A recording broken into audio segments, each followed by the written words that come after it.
Bismillahirrahmanirrahim. Assalamualaikum warahmatullahi wabarakatuh.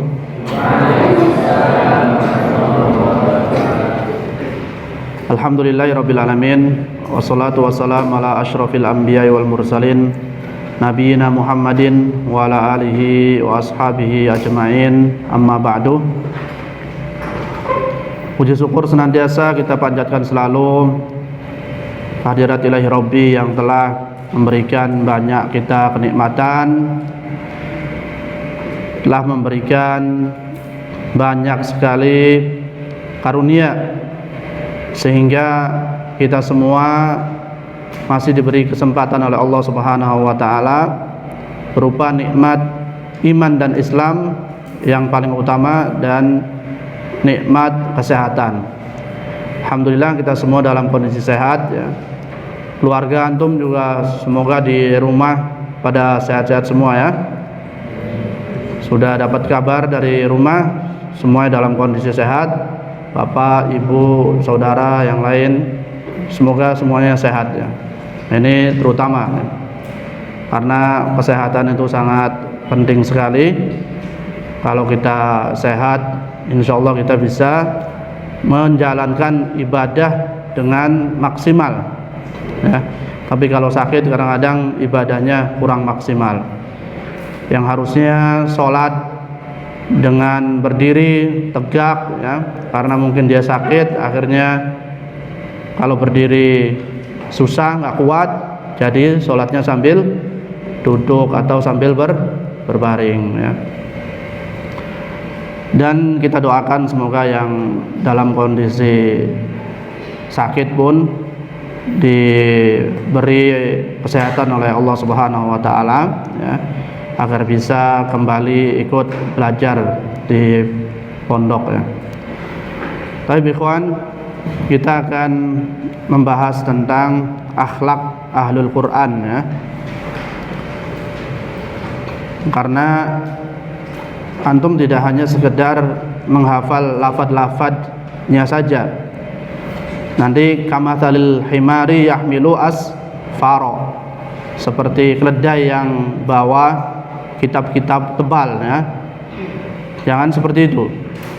Keledai itu paham nggak apa yang dia bawa di atas punggungnya itu, berupa kitab-kitab yang tebal dan banyak sekali manfaatnya.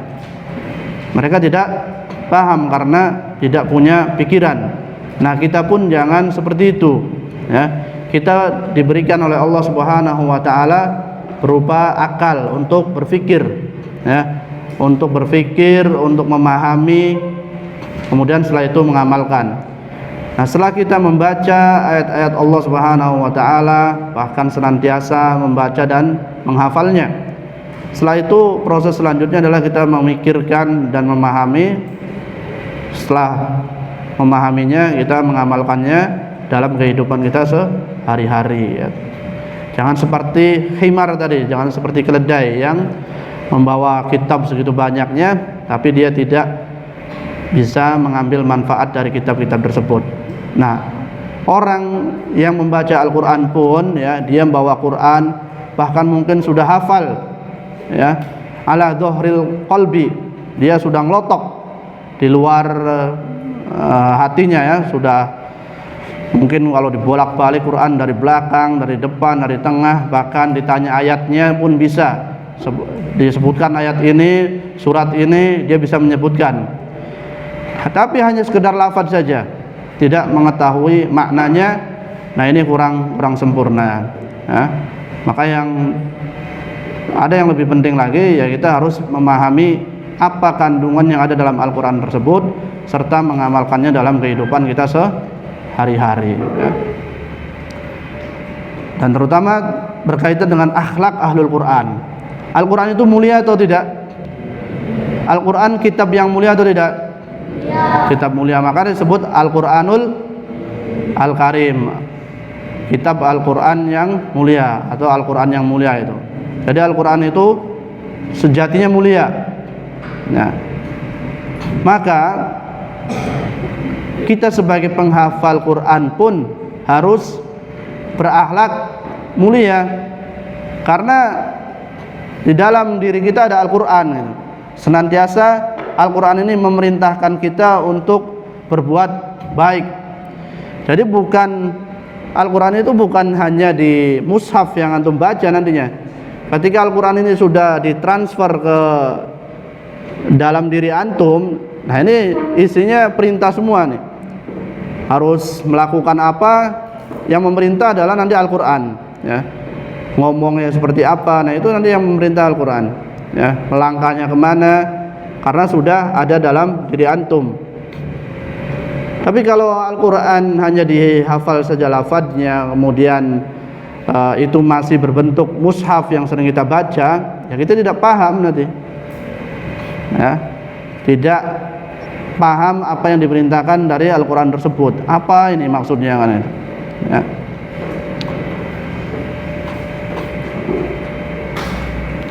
Jadi akhlak Al-Quran, akhlak penghafal Al-Quran sangat penting sekali, perlu kita miliki sebagai orang yang ingin menghafal Al-Quran. Tidak hanya sekedar lafadznya saja yang harus kita kuasai, namun pesan-pesan yang terkandung dalam Al-Quran itu kita pun harus amalkan dalam diri kita, dalam muamalah kita bainan nas wa bainallah, ya. Allah kepada nabinya, nabi pun diutus ke muka bumi ini juga tujuannya untuk menyempurnakan akhlak. Nah, innama bu'istu liutammima makarimal akhlak. Sungguhnya saya itu diutus ke muka bumi ini untuk menyempurnakan akhlak. Bahkan dalam Al-Quran Allah Subhanahu wa ta'ala mengatakan, laqad kana lakum fi rasulillahi uswatun hasanah liman kana yarjullaha wal yawmal akhir. Nah, ada pada diri Rasulullah itu uswah hasanah, suri tauladan yang baik. Karena Rasulullah SAW itu seperti Al-Quran yang berjalan. Jadi gerak-gerik Rasulullah, perbuatan Rasulullah itu sesuai dengan Al-Quran. Dan apa yang diperintahkan Al-Quran, Rasulullah SAW mengamalkannya. Nah, ini sejatinya untuk itu menghafal Al-Quran itu. Nah, sehingga kalau orang yang sudah hafal Al-Quran, dia sudah tahu apa yang diperintahkan dalam Al-Quran, langsung terdetek dalam dirinya. Jadi kalau antum mencari perintah, kalau pakai alat ya, pakai Google atau pakai HP, ini ada perintahnya enggak sih amalan ini? Nah, orang yang menghafal Al-Quran harusnya sudah langsung cepat, lebih cepat daripada alat tadi, karena dia sudah menghafal. Oh, ini ada ayatnya, ini ada perintahnya, sehingga dia langsung mengamalkan perintah tersebut. Nah, itu harapannya seperti itu. Orang yang menghafal Al-Quran itu lebih cepat untuk mendapatkan perintah daripada teknologi yang ada, ya, sehingga dia pun bisa mengamalkan perintah-perintah itu dengan baik, selalu menjaga perintah-perintah tersebut. Kalau kita tidak hafal, harus searching dulu, harus nyari dulu di Google, harus nyari dulu, kan puyeng ini, lambat. Kita mau mengamalkan, mau mempraktekkan amalan itu lambat sekali. Ini ada perintahnya enggak? Ini halal atau haram? Ini gimana hukumnya? Nah, itu kan lambat. Tapi orang hafal kan langsung dia lebih cepat searchingnya itu mendapatkan perintah atau larangan tersebut. Nah, itu fungsinya antum menghafal Al-Quran, tapi juga perlu memahami maknanya, sehingga tidak hanya lafaz-lafaz yang dihafal saja. Qala Muhammad bin Husain, yambagi liman 'allamahu Allah ta'ala Al-Quran wa faddalahu ala ghairihi mimman la yuhammilhu kitabahu wa ahabba an yakuna min ahli Al-Quran wa ahli Allah wa khassatihi wa mimman wa'adahu Allah min fadlil azim mimma taqaddam dzikruna lahu. Ya. Jadi sudah sepantasnya orang yang belajar Al-Quran, ya, mereka dimuliakan untuk dekat dengan Al-Quran, bisa menghafal Al-Quran, ya. Maka sepantasnya juga dia berakhlak seperti apa yang diperintahkan dan dilarang dalam Al-Quran, ya. Jadi akhlaknya pun harus bisa menyesuaikan apa yang ada dalam Al-Quran. Yang dilarang ya dijauhi, yang diperintahkan usahakan kita pun menjalankan perintah tersebut.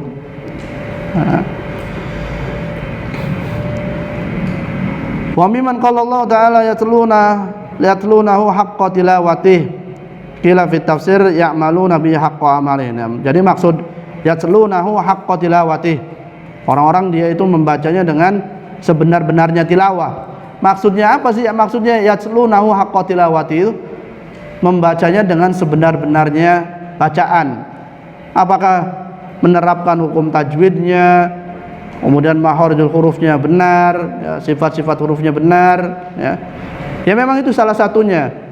Maksud dari orang membacanya dengan baik, yaitu salah satunya memang hukum tajwid harus baik, makhraj harus baik. Tapi ada juga makna yang terpentingnya, yaitu ya'maluna bihi haqqa amalihi. Dia mengamalkan sesuai dengan yang diperintahkan Al-Qur'an tersebut, ya. Mengamalkannya dalam kehidupan kita.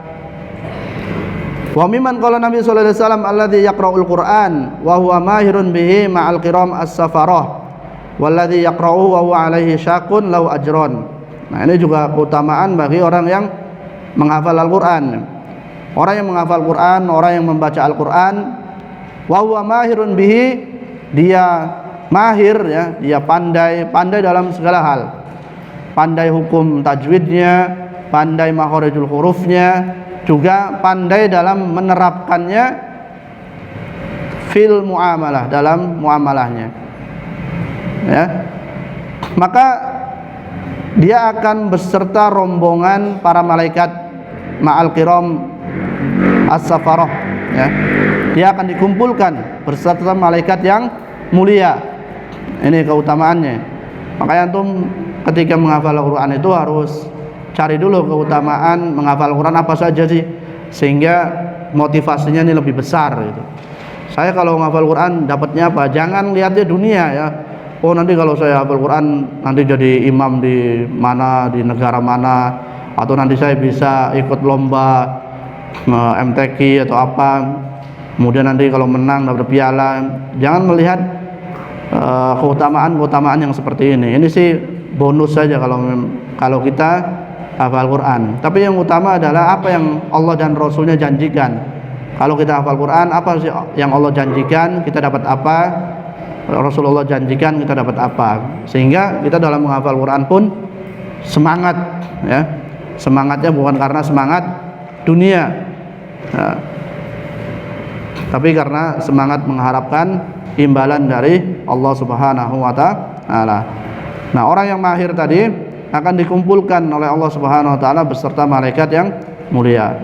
Walladzi yaqra'uhu wa huwa 'alaihi syaqun lahu ajran. Dan orang yang membacanya dia susah dalam memahami Al-Qur'an, kadang-kadang hafal Quran susah, makhrajnya juga kadang-kadang juga harus belajarnya lama, ya. Dan belajar tajwid juga perlu perjuangan. Nah, ini kan agak ada tantangan di sini, ada kesusahan. Insyaallah Allah Subhanahu wa taala berikan pahala dari kesusahan-kesusahan yang kita alami, yang kita lalui, ya. Man lahu syaqun, barang siapa yang punya kesusahan, entah tadi, oh saya Ustaz kalau ngucapin huruf dhad agak susah, ya nggak apa-apa, terus saja berlatih dan berusaha, ya. Insyaallah dari kesusahan itu Allah Subhanahu wa taala akan berikan kita pahala, lahu ajron, ya, dia akan mendapatkan pahala, yaitu pahala dia bersabar dalam menghadapi kesusahan itu, dan pahala dia membaca Al-Qur'an. Nah, jadi memang di sini membutuhkan kesabaran. Nah, untuk adik-adik yang kelas 7 yang masih baru atau yang sudah lama pun jangan pernah melinder dan putus asa. Oh, Ustaz, saya udah setahun sini atau sudah berapa bulan kok saya ketinggalan dengan teman-teman yang lain. Ya, boleh kalau menyadari seperti itu boleh, tapi jangan menjadikan itu putus asa sehingga kita jadi down, ya, jadi malas untuk belajar, apalagi sampai meninggalkannya. Ini tidak baik. Tapi kalau hanya untuk muhasabah sehingga kita meningkat dan berusaha untuk mengejar ketertinggalannya, ini bagus, berarti mengevaluasi diri, ya. Insyaallah apa yang kita lakukan meskipun itu susah, kalau kita benar-benar niatnya karena Allah Subhanahu wa taala, niatnya ingin bisa, niatnya ingin menghilangkan kebodohan dalam diri kita akan mendapatkan pahala dari Allah Subhanahu wa taala. Wa qala Bishr bin Haris sami'tu Isa bin Yunus rahimahumullah yaqulu idza khatama al-'abdu qabbala al-malak baina 'ainaihi. Nah, apabila seseorang telah menghatamkan Al-Qur'an, nah, malaikat akan menciumnya di antara kedua matanya. Nah, Masya Allah ya. Kalau ada orang yang sudah selesai menghatamkan 30 juz, ini malaikat akan mencium di antara kedua matanya ini sebagai bentuk penghargaan ya.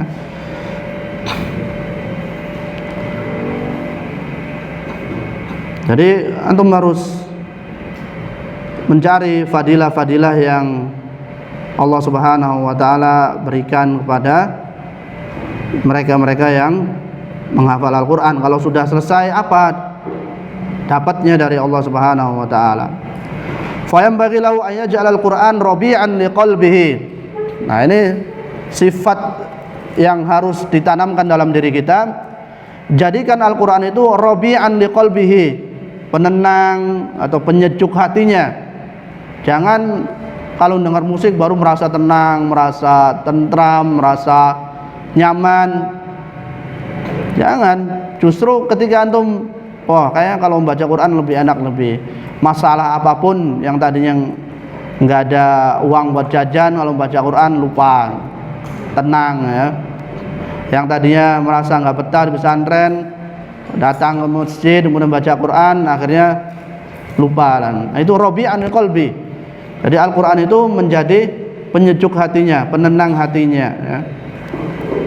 Bukan karena saat ini saya bosen nih di pesantren, pengen keluar, pengen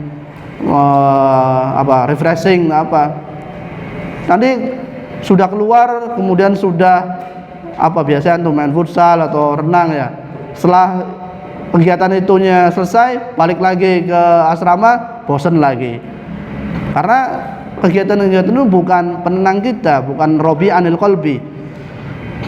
Jadi jadikan Al-Quran ini yang rabi'anil qalbi, menjadi penenang diri kita saat kita galau atau resah ya, atau tidak betah di pesantren ya.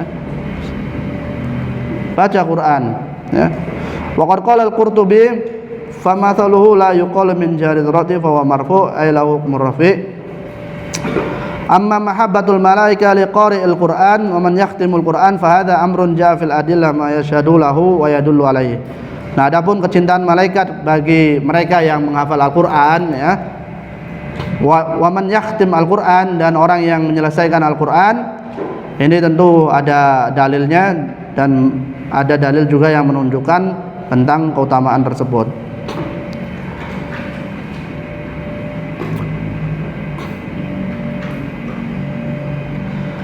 La an yakuna hadzu minal Qur'an hadza man qala anhum an-nabi sallallahu alaihi wasallam yaqra'una al-Qur'an la yujawizu hanajirahum. Nah, jangan sampai kita ini masuk dalam kategori ini nih.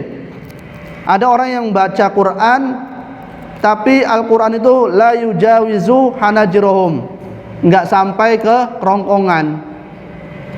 Nah, sih ke kerongkongan saja enggak enak. Antum kalau minum enggak nyampai mana, ke lambung atau sampai ke bawah, nggak enak, atau sampai ke kerongkongan aja nggak enak. Nah, ini orang baca Quran sampai ke kerongkongan aja tidak sampai gitu. Gimana mau merasakan lezatnya ya? Makanya jadikan Al-Quran itu rabi'anil qalbi, sampai menyentuh hati ya. Jangan sampai kerongkongan aja nggak sampai, apalagi ke hatinya yang paling dalam ya. Karena ada orang-orang yang membaca Al-Quran tapi tidak sampai Al-Quran ini ke kerongkongan saja, tidak sampai ya. Artinya apa? Dia hanya sebatas membaca saja gitu, membaca ya. Tapi tidak mentadaburinya, tidak meresapinya. Ya, nanti nggak ada efek. Kalau begitu nanti amalan lahirnya dan batinnya tidak ada pengaruh dari Al-Quran yang dia baca. Bal yanbaghi an yahris ala isolil Quran ila qalbi liyakuna liqalbihi rabi'an. Tapi hendaknya Al-Quran ini tadi sampai pada hati kita, pada hati kita yang paling dalam, sehingga ya tadi Al-Quran menjadi penenang, penyejuk hati kita. Wa fid du'ail ma'tsur dari Nabi sallallahu alaihi wasallam, bahkan dalam doanya Nabi kita Muhammad sallallahu alaihi wasallam, Nabi pun berdoa, as'aluka bi kulli ismin huwalak. Aku memohon dengan setiap nama yang engkau namakan gitu. Samaita bihi nafsak au 'allamtahu ahadan min khalqik, atau engkau ajarkan salah satu hambamu ya, au anzaltahu fi kitabik, atau engkau turunkan dalam kitab, au ista'tsarta bihi fi ilmil ghaibi indak, atau engkau sembunyikan ya dalam ilmu gaib, dalam mengetahui ilmu gaib khusus hanya Allah Subhanahu wa taala yang mengetahuinya. Antaj'alal Qur'an rabi'a qalbi, itu doanya gitu tuh. Nabi menginginkan antaj'alal Qur'an rabi'a qalbi, hendaknya jadikan Al-Qur'an ini penenang atau penyejuk hatiku ya. Jadi kalau ada ahlul Quran, penghafal Al-Quran masih galau, masih stres, masih apalagi sedih, bingung, nah ini berarti Al-Quran belum menjadi penyejuk hatinya. Nah, padahal Allah Subhanahu wa mengatakan, wa idza tuliyat alaihim ayatuhu zadatuhum imana. Kalau dibacakan ayat Allah Subhanahu wa taala, dia akan bertambah imannya. Ya. Akan bertambah imannya, ketenangannya. Nah, kalau menghafal Al-Qur'an, baca Quran masih resah terus hatinya, berarti Al-Qur'an belum masuk ke dalam hatinya. Al-Qur'an belum menjadi penyejuk hatinya ya. Nah, harus kita evaluasi nih. Kenapa nih Ustaz? Kok saya ini sudah baca Quran tapi masih panas terus, hatinya masih nggak tenang, hatinya masih gelisah terus. Nah, kita harus introspeksi, kita harus coba mengaca diri ya. Jangan-jangan tadi bacaan Quran saya tidak sampai pada kerongkongan ya. Kerongkongan aja nggak sampai, apalagi ke dalam hati. Perlu dikoreksi ini. Wa nura sodri, dan sebagai cahaya hatiku. Wa jilaa huzni wa dhahaba hammi, dan pengusir kesedihanku serta pengusir kegelisahanku. Nah, itu Al-Qur'an ya. Jadi jangan ada yang risau atau yang masih tidak tenang ketika dia menghafal Al-Quran. Justru penghafal Al-Quran itu hidupnya tenang. Coba antum perhatikan yang ahlul Quran yang benar, dia hatinya akan tenang, kemudian hidupnya akan tenang, penuh dengan kedamaian ya. Tampak pada zahirnya. Wa makna ayakun Al-Quran rabi'al qalbi ay mubhijan bi anwa'i thimar ya, jadi maksud dari Al-Quran itu sebagai rabi'al qalbi ay mubhijan bi anwa'i thimar, artinya banyak mengandung manfaatnya, banyak kita peroleh dari Al-Quran tersebut ya. Wa atharil azimah al-mubarakah, dan pengaruh yang besar pada diri kita ya. Bagaimana tidak, kitab ini adalah dzalikal kitabul la raiba fi hudan lil muttaqin, petunjuk bagi orang-orang yang bertakwa. Gimana tidak menjadi tenang orang tersebut kalau membaca Al-Qur'an? Karena hudan lil muttaqin, antum punya masalah dikasih petunjuk, kasih solusinya. Kan enak ini. Gimana cara mendapatkan solusi? Ya baca Al-Qur'an gitu. Antum kalau punya masalah, kalau antum punya kegelisahan, antum kan butuh jalan keluar. Kadang mungkin cerita sama temennya, temennya nggak bisa ngasih solusi. Cerita ke ustadznya pun nggak bisa ngasih solusi, ya. Coba baca Al-Quran, hudan lil muttaqin, petunjuk bagi orang yang bertakwa. Siapa tahu dengan kita membaca Al-Quran, akhirnya Allah Subhanahu wa Ta'ala memberikan petunjuk dari permasalahan yang sedang kita hadapi. Kasih petunjuknya, kasih jalan keluarnya. Oh, ini jalan keluarnya. Akhirnya kita terbebas, ya, dari permasalahan itu, ya. Nah, harus yakin itu. Jadi petunjuk, untuk memberikan petunjuk kepada kita semua, ya, setiap masalah yang sedang kita hadapi. Kama huwa sya'nul fil ardi allati asabahal ghaits fa anbatat min kulli zawjin bahij. Nah, Al-Qur'an itu ya seperti air yang menyirami tanah, ya. Coba kalau tanah dihujani, itu kan akan jadi subur dan menumbuhkan banyak tanaman, ya. Nah, antum pun harusnya sering disirami Al-Qur'an, menghafalnya. Ini harusnya hatinya subur nih, robe, tidak gersang. Justru kalau orang yang jarang baca Quran, ini hatinya akan jadi gersang, bahkan bisa berkarat, ya. Innal quluba latasda, sungguhnya hati orang itu bisa berkarat tadi, bisa berkarat, bisa gersang, ya. Sebagaimana besi ketika kena air dia akan berkarat. Bagaimana supaya hati kita tidak berkarat? Ya sering menghadiri kajian, sering mendengarkan tausiah, dan sering membaca Al-Quran. Nah, ini agar hati kita tidak berkarat atau tidak gersang, gitu. Sehingga hati kita subur terus, ya. Hati kita selalu tenang, ya. Hati kita kinclong karena selalu diasah itu dengan membaca Al-Quran, apalagi menghafalkannya. Qala Allah Ta'ala fil Qur'anil Karim, alam ya'nil ladzina amanu an takhsha qulubuhum li dzikrillah wa ma nazala minal haqq wa la yakunu kal ladzina utul kitaba min qabl fatala 'alaihimul amad faqasat qulubuhum wa katsirun minhum fasiqun. I'lamu anna Allah yuhyil arda ba'da mautiha qad bayyana lakumul ayati la'allakum ta'qilun. Artinya adalah,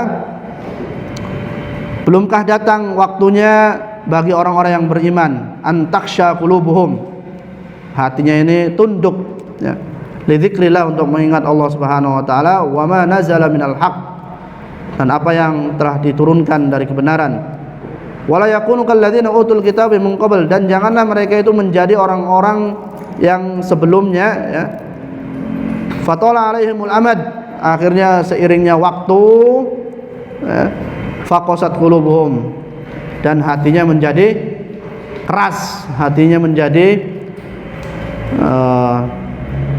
ya tadi hatinya keras sekali. Wa katsirun minhum fasikun, dan banyak di antara mereka yang fasik, ya. Ini akibat tidak pernah membaca Al-Qur'an, tidak pernah memahaminya, ya. Maka menjadikan hati mereka itu keras, seiringnya waktu, seiringnya hari, menjadikan hati orang itu keras. I'lamu anallahu yuhyil arda ba'da mautiha qad bayyana lakumul ayati la'allakum ta'qilun. Wa yu'amiru bihi ma kharuba min qalbihi yata'addab bi adabil Qur'an wa yatakhallaq bi akhlaqin syarifah. Nah, apa akhlak penghafal Al-Qur'an itu? Yu'amir bihi ma kharuba min qalbihi, hendaknya dia memperbaiki apa yang rusak dalam hatinya, ya, perbaiki sedikit demi sedikit, ya. Ya ta'addab bi adabil Quran, kemudian beradab dengan adab Al-Quran. Nah, coba antum dari mulai awal Al-Baqarah sampai surat An-Nas, perintah apa saja tentang adab, ya. Contoh mungkin birrul walidain, ya, wa qadara rabbuka alla ta'budu illa iyyahu wa bil walidaini ihsana, itu perintah berarti untuk berbakti kepada orang tua, ya. Itu salah satunya. Ada juga kita tidak boleh mengangkat suara kita di atas suara Rasul. Itu juga bagian dari adab. Dari awal Al-Baqarah sampai surat An-Nas, coba antum list perintah tentang adab atau perintah-perintah yang baik dalam Al-Quran apa saja itu. Pernah nggak ada yang menulis begitu? Perintahnya dirinci satu persatu. Oh, ini perintah. Kita akan kesusahan kalau menulis satu persatu dari awal Al-Baqarah sampai surat An-Nas. Atau khusus adab aja, silakan dilis apa sih adabnya. Ini akan kerepotan. Tapi kalau ahlul Quran menghafal Al-Quran, yang nggak ada kerepotan karena Al-Quran sudah ada dalam hatinya. Dia sudah hafal. Oh, ini perintahnya ada. Oh, ini ada perintahnya. Dia akan selalu ingat, dan Al-Quran yang ada dalam dirinya ini selalu mengingatkannya untuk berbuat baik. Nah, itu bedanya. Makanya ahlul Quran ini sangat mulia sekali ya. Dia akan selalu dijaga, akan selalu dilindungi ya dari perbuatan-perbuatan yang buruk ya. Nah, itu pentingnya untuk menghafal Al-Quran ya. Wa yatakhallaq bi akhlaqin syarifah, dan hendaknya dia berakhlak dengan akhlak yang mulia. Masa menghafal Quran, menghafal kalamullah, tadi Al-Quran mulia, tapi akhlaknya Masya Allah jauh sekali dari apa yang digambarkan dalam Al-Quran. Nah, ini kan bertentangan itu ya.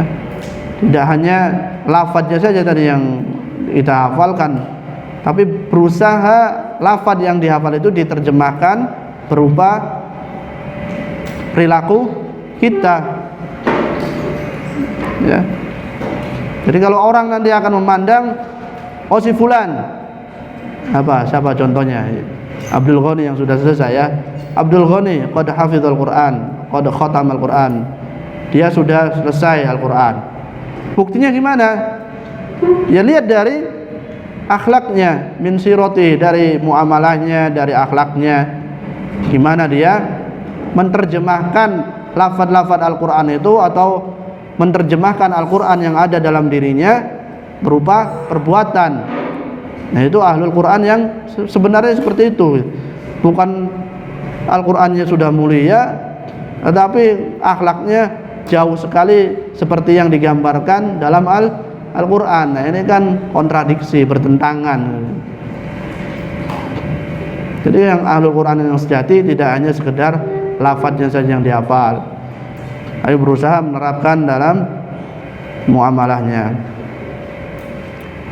Wa hadza tanbihun minal musannif rahimahullah. Ini peringatan dari penulis, semoga Allah Subhanahu wa taala merahmatinya.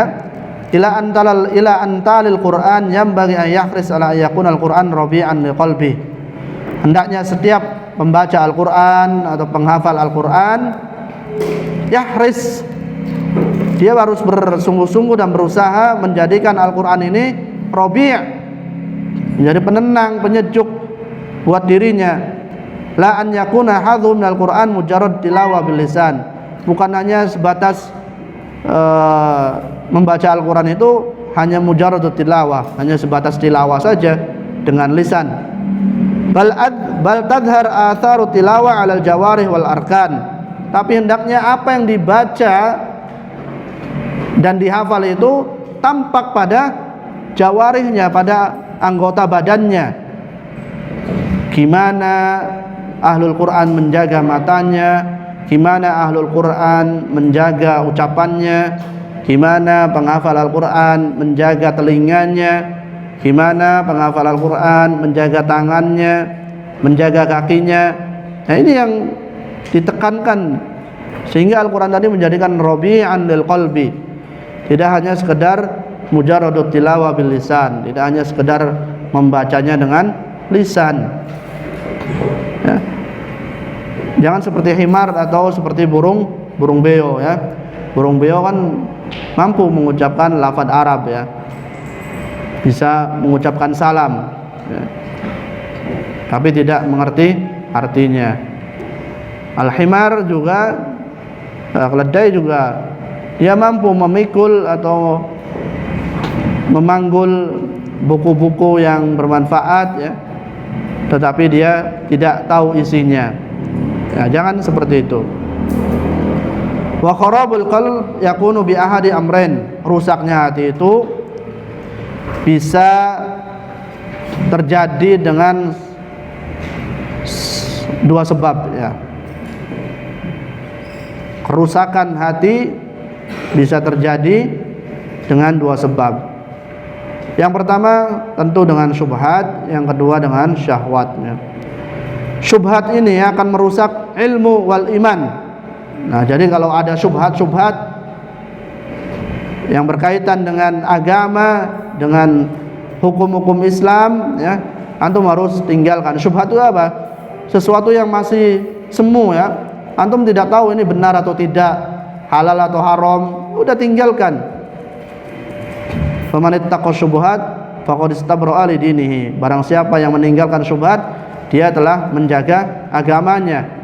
Ya. Jadi syubhat ini kalau antum turuti ini bisa merusak ilmu dan iman. Yang namanya syubhat itu sesuatu yang masih ragu, sesuatu yang masih semu ya. Ternyata antum lakukan, ini bisa saja nanti merusak ilmu atau iman kita ya. Makanya lebih baik kalau ada yang samar-samar harus ditinggalkan. Ini bisa merusak hati ya. Kemudian syahwat ini bisa merusak niat. Nah, syahwat ini bisa merusak niat seseorang. Nah, kedua penyakit ini islahu bisa diobati, bisa diperbaiki, yaitu dengan senantiasa membaca Al-Qur'an ya. Ayam bagi liman waffaqallahu li hamlil Qur'an ayata'adda bi akhlaqi hadzal kitab al-'azim alladhi yahmiluhu fi sadrihi fayanzur fi kulli khuluqin wa adabin fi kitabillah fayakris ala yakuna lahu minhu hadzun wa nasibun. Nah ya, jadi orang yang membaca Al-Qur'an, orang yang menghafal Al-Qur'an, hendaknya dia berusaha semaksimal mungkin agar akhlaknya itu, agar amalannya itu sesuai dengan apa yang dia baca di dalam Al-Qur'an ya. Fayakris ala yaqul lahu minhu hadzun wa nasib, dan terus berusaha harus ada bagian yang kita terapkan dalam muamalah kita. Tidak hanya sekedar baca tapi tidak diamalkan. Waqad su'ilat ummul mukminin Aisyah an khuluqi Rasulillah sallallahu alaihi wasallam. Faqalat, Aisyah, kenal dengan Aisyah? Siapa itu Aisyah? Istri Nabi kita Muhammad sallallahu alaihi wasallam, dan salah satu istrinya yang banyak meriwayatkan hadis ya. Banyak sekali hadis-hadis yang diriwayatkan oleh Aisyah radhiyallahu anha. Nah, Ummul Mukminin Aisyah pernah ditanya tentang akhlaknya Nabi, an khuluqi Rasulillah. Karena kita harus mencontoh akhlaknya Rasulullah. Siapa yang harus kita contoh akhlaknya? Siapa yang harus kita contoh akhlaknya? Ustadz? Orang tua kita? Teman kita? Siapa yang perlu kita contoh? Nabi udah meninggal sekarang, gimana dong? Nabi sudah meninggal, antum nggak bisa lagi melihat Nabi langsung. Kalau dulu sahabat, ya mereka langsung melihat Nabi, mereka menatap Nabi, mereka bergaul dengan Nabi, mereka ngobrol langsung dengan Nabi, mereka tahu Nabi berbuat, Nabi ngomong, itu tahu. Nah, kita saat ini, sekarang ini, Nabi Muhammad SAW sudah meninggal. Jadi bagaimana kita bisa meneladani akhlak Nabi Muhammad SAW? Gimana? Ya, Nabi Muhammad SAW meninggalkan dua peninggalan ya, yang berharga. Ini pedoman kita, ini akan menjadi penuntun kita agar kita sesuai dengan akhlak Nabi Muhammad SAW. Taraktu fikum amrain, saya meninggalkan kepadamu dua perkara ini ya. Ya. Mata masaktum bihima lan tadillu abadan. Kalau kalian berpegang teguh dengan keduanya, maka kalian semua tidak akan sesat selama-lamanya. Kitabullahi wa sunnati rasulih. Kapan Al-Qur'an ditulis? Hah? Ada yang tahu nggak Al-Qur'an kapan ditulis atau dibukukan? Kapan Al-Qur'an itu ditulis itu? Di zamannya siapa? Zamannya Utsman ya. Itu dikumpulkan. Sebelumnya memang di zaman Abu Bakar sudah ada, tapi masih berbentuk suhuf, masih berbentuk lembaran-lembaran yang belum terkumpul ya.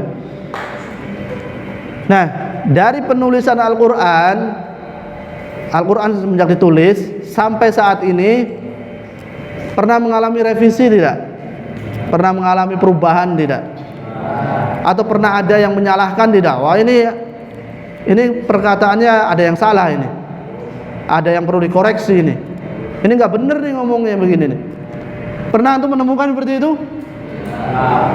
Masya Allah. Inna nahnu nazzalna dzikra wa inna lahu lahafidun.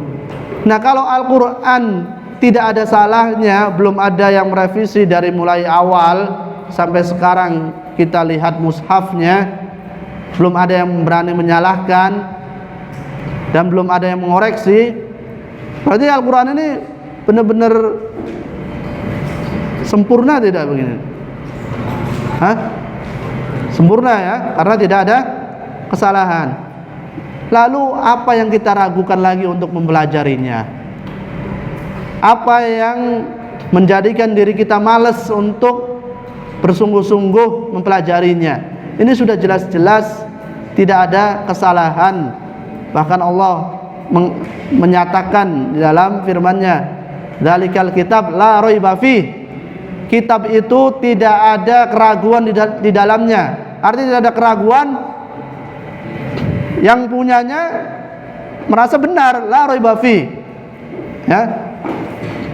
Kalau Ustaz ya, alhamdulillah Ustaz sudah selesai menyelesaikan master ya, menyelesaikan tesis ya.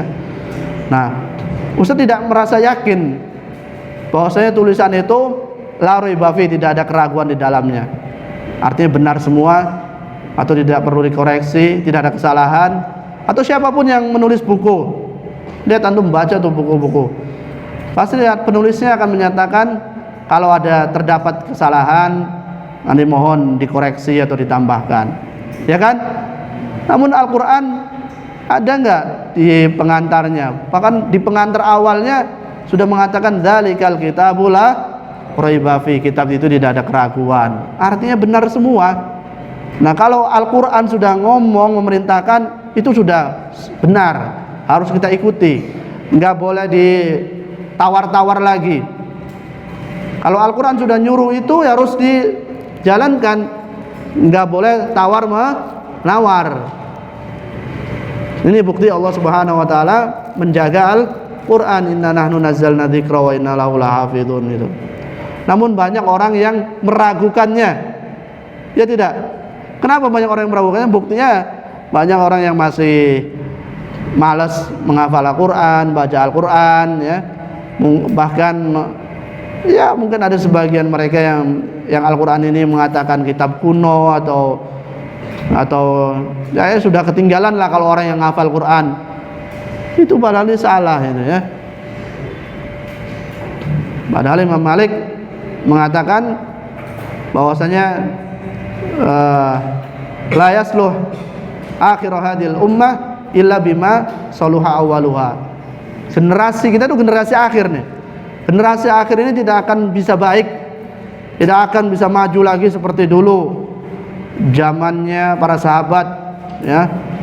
Umat Islam disegani oleh seluruh bangsa ya. Tapi kan sekarang kebalikannya. Kenapa? Karena banyak orang yang meninggalkan Al-Quran. Dikira dengan menghafal Al-Quran nanti nggak sukses, gitu ya umpamanya. Dikira dengan menghafal Al-Quran nanti nggak jadi orang yang terpandang, dia akan ketinggalan. Nah, ini kan image seperti ini kan masih banyak beredar di masyarakat kita ya. Buat apa ngafal Quran? Nanti nggak diterima kerja di sini, nanti susah nyari kerja. Ya kan, image seperti itu. Jadi sekolah aja di sini, belajar ini, belajar itu. Nah, maka kita harus punya keyakinan. Allah sudah menjamin itu. Yarfa'illahu alladhina amanu minkum walladzina utul ilma darajat. Bahkan dalam hadis, innallaha yarfa'u bihadzal kitabi aqwaman wa yad'u bihi akharin. Allah akan mengangkat seseorang dengan Al-Qur'an, suatu kaum dengan Al-Qur'an. Wa yad'u bihi akharin, dan akan menghinakan juga dengan Al-Qur'an. Nah, ini antum harus yakin lah. Ahlul Quran insyaallah dia akan mulia. Iqra wartaqi warattil kama kunta turattilu fid dunya fa inna manzilataka inda akhir ayatin taqra'uha. Jadi yang dikejar jangan selembar ijazah sampai S2, S3, profesor ya. Coba kalau nanti kita sudah meninggal, masuk ke dalam kuburan, apakah ditanya malaikat, mana ijazah S3 kamu? Pernah nggak ditanya gitu? Ada nggak hadis yang menyatakan gitu? Kalau ada malaikat yang menanya mana ijazah S3 kamu, ya antum harus mencari itu ijazah sampai S3. Tapi kan nggak ada itu athar atau hadis yang menyatakan ketika orang meninggal kemudian dalam kubur ditanya pendidikan kamu tingkat apa gitu. Semakin tinggi pendidikannya semakin mudah untuk masuk surga. Kan bukan menjadi jaminan begitu. Tapi tadi dengan Al-Quran Rasulullah sudah jelas, Iqra wartaqi warattil, bacalah dan naiklah. Nah, warattil, dan bacalah seperti apa yang kamu baca di dunia. Kama kunta turattilu fid dunya fa inna manzilataka inda akhir ayatin taqra'uha. Posisimu di surga, derajatmu di surga sesuai dengan akhir ayat yang kau baca. Ini yang ada dalilnya. Berarti menandakan ahlul Quran dia akan menjadi orang yang paling tinggi derajatnya, bukan yang ijazahnya sampai banyak ya. Paham tuh? Paham ya? Nah, ini harus dikembalikan, mindset kita harus dirubah ya. Bahwasanya insyaallah Allah Subhanahu wa taala akan muliakan kita dengan Al-Qur'an dan akan memudahkan urusan kehidupan kita. Ya. Antum itu ahlul Qur'an, ahlullahi wa khosotihi. Antum kalau menjadi penghafal Al-Qur'an berarti antum menjadi keluarga Allah. Kalau masih ada penghafal Al-Quran yang takut akan rizki, takut nggak dapat kerja, wah ini berarti dia tidak memahami hadis tadi bahwasanya Al-Quran adalah ahlullah, keluarga Allah. Siapa yang ngasih rizki kita? Siapa yang ngasih kerjaan kita? Allah Al-Ghani, Allah Maha Kaya. Antum kalau menjadi ahlul Quran berarti antum menjadi ahlullah, berarti antum menjadi orang yang kaya. Jadi kenapa masih banyak penghafal Al-Quran yang merisaukan akan rizki, merisaukan akan pekerjaan? Tadi karena Al-Qurannya tidak sampai ke dalam hati, la yablughu hanajirahum, sampai kerongkongan saja tidak sampai. Ya, ahlul Quran ahlullah wa khosoti. Antum kalau jadi keluarganya presiden, kalau jadi keluarganya raja, kan seneng itu, merasa terjamin kehidupannya. Nah, ahlul Quran akan menjadi ahlullah, akan menjadi keluarga Allah Subhanahu wa khosotuhu, dan orang yang spesial, orang yang khusus. Nah, ini harus dengan keyakinan memahaminya, dengan keimanan. Kalau dia meyakininya dengan baik ya, dia tidak akan pernah merasa risau, dia tidak akan galau ya, dia tidak akan merasa khawatir, karena dia menjadi keluarga Allah Subhanahu wa taala, dan Allah lah yang akan menjamin kehidupannya. Tidak mungkin Allah Subhanahu wa taala menelantarkan keluarganya, menelantarkan orang yang khusus di sisinya. Antum kalau jadi keluarga presiden atau orang yang terpandang, nggak mungkin ditelantarkan ya. Akan selalu dijaga. Begitu pula kita kalau menjadi keluarga Allah, insyaallah Allah lah yang maha kaya. Allah akan memudahkan ahlul Quran ya, untuk mendapatkan secuil dari kehidupan dunia ini ya. Ini dunia ini sangat ringan bagi Allah Subhanahu wa taala ya. Jadi Allah Subhanahu wa taala yang maha kaya, Allah Subhanahu wa taala yang memiliki alam semesta ini, apa yang ada di langit dan di bumi, mampu ya, untuk memberikan kepada siapa saja yang dihendaki, termasuk tadi dari keluarganya dan orang-orang yang khusus, yaitu ahlul Quran ya. Jadi nggak usah lah kita bingung nanti setelah selesai menghafal Quran. Insyaallah Allah Subhanahu wa taala akan memberikan kemudahan pada diri kita. Baik, indakum soal, mungkin kita cukupkan sampai di sini dulu ya. Ada pertanyaan?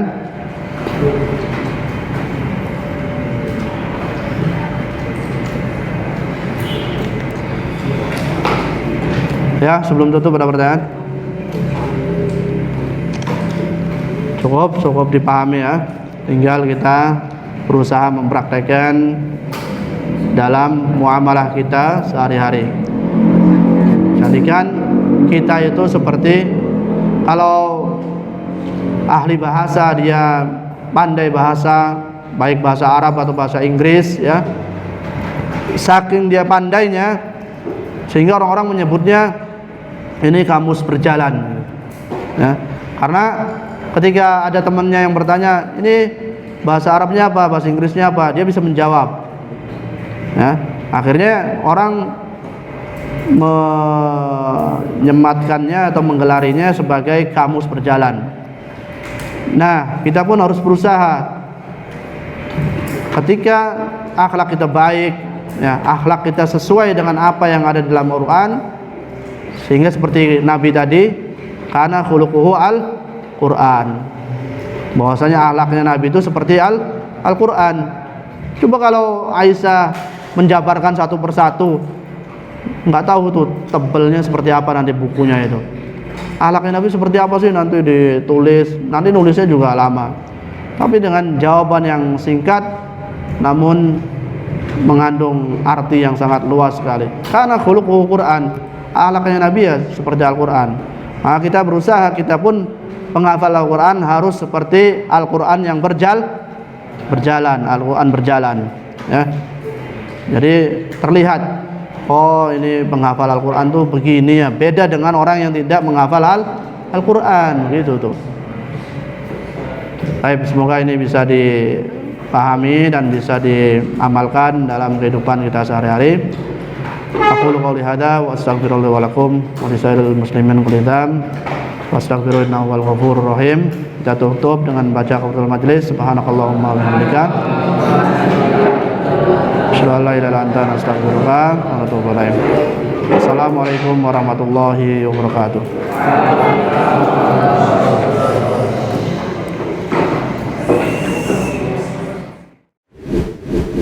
Mari bantu pembangunan SDIT Tahfiz Sabilul Quran.